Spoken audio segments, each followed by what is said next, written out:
Exams ఉన్నప్పుడు మాత్రం bloating, loose stools. Headache తో పాటు అబ్డామినల్ అప్సెట్ కంప్లైంట్ చేశారు. గట్ బ్యాక్టీరియా ఇంబ్యాలెన్స్ అయితే బ్రెయిన్ ఫాగ్ వస్తుంది. అంటే ఫోకస్ చేయలేరు, స్లోగా ఆలోచిస్తారు. ఇప్పుడు అందరూ కూడా ఓన్గా యాంటీబయాటిక్స్ యూజ్ చేస్తున్నారు. Unhealthy diet, junk food, ultra processed foods ఎక్కువైంది. And one more important thing, ఈ ఒబేసిటీకి కూడా గట్ బ్రెయిన్ యాక్సిస్ కారణం కావచ్చు. ఎలా అంటే ఈ ప్రాబ్లమ్స్ అన్నిటిని అర్థం చేసుకోవాలంటే గట్ బ్రెయిన్ యాక్సిస్ గురించి తెలుసుకోవడం చాలా ఇంపార్టెంట్. చాలా మంది గట్ అనగానే ఓన్లీ డైజెషన్ కనుకుంటారు, కానీ గట్లో ఉండే నర్వస్ సిస్టమ్ బాడీలోనే లార్జెస్ట్ నర్వస్ సిస్టమ్. ఈ గట్ ని బ్రెయిన్ ని కనెక్ట్ చేసేది వేగస్ నర్వ్, అది లార్జెస్ట్ నర్వ్.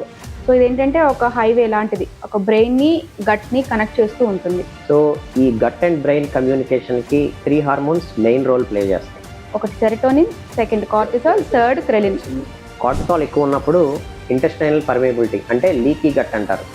సో సెక్రేషన్స్ ఎక్కువ అవడం, ఇన్ఫ్లమేషన్ ఎక్కువ అవడం లాంటివి జరుగుతాయి. సో ఈ ఒబేసిటీకి కూడా గట్ బ్రెయిన్ యాక్సిస్ కారణం కావచ్చు. ఎలా అంటే గ్రెలిన్ అంటే హంగర్ హార్మోన్. సో ఇది మనకి ఎప్పుడు ఆకలేస్తుంది అన్నది బ్రెయిన్కి సిగ్నల్ ఇస్తుంది. సో ఈ గ్రెలిన్ డిస్టర్బెన్సెస్ వల్ల ఇర్రెగ్యులర్ హ్యాబిట్స్, ఇర్రెగ్యులర్ టైమింగ్లో తినడం వల్ల కూడా ఒబేసిటీ వచ్చే ఛాన్సెస్ ఉన్నాయి. సెరటోనిన్లో 95% గట్లోనే తయారవుతుంది. సో సెరటోనిన్ వల్ల గట్ మీద ఉండే ఎఫెక్ట్స్ గట్ మొటిలిటీ అంటే మూమెంట్ అండ్ గట్ సెక్రేషన్స్ని కూడా ఎఫెక్ట్ చేస్తుంది అది. సో అదే బ్రెయిన్లో మూడ్ని ఎఫెక్ట్ చేస్తుంది. So it's called happy hormone. Yes. So ఈ గట్ బ్రెయిన్ యాక్సిస్ డిస్టర్బ్ అవడానికి మెయిన్ కారణం వచ్చేసి డిస్బయోసిస్. అంటే ఏంటంటే గుడ్ బ్యాక్టీరియా తగ్గిపోవడం, బ్యాడ్ బ్యాక్టీరియా పెరగడం. సో ఈ డిస్టర్బెన్స్ వల్ల